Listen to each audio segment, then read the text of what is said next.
अस्सलामुअलैकुम सामीन, 20 शव्वालुल मुकर्रम है, 22 मई है। सोशल इंडिया न्यूज़ में आपका खैर मकदम है। ख़बर का उन्वान है, सड़क हादसे में 8 बारातियों की मौत किन की हुई, कैसे हुई, किस वक्त हुई, इन तमाम बातों को जानने के लिए पूरी खबर सुनें।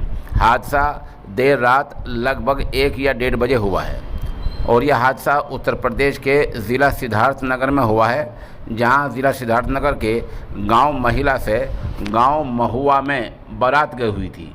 देर रात कुछ लोग बारात में खाना खाकर अपनी बोलेरो कार में आ रहे थे।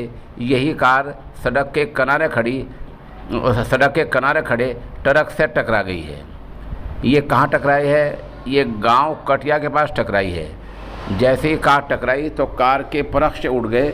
बताया जा रहा है कि कार बेकाबू होकर टकराई है, कार के परख से उड़ गए हैं और जिसमें 8 लोगों की मौत हो गई है।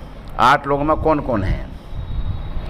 इनमें हैं 10 साला सचिन, कृष्ण पाल, मुकेश पाल,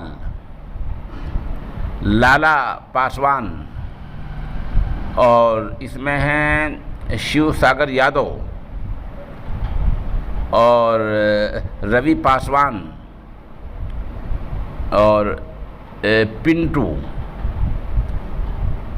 और चिल्हिया थाना क्षेत्र के एक आदमी हैं, वहाँ से गौरव मौर्य। बहरहाल ये लोग शामिल हैं। इन 8 की मौत हो गई है।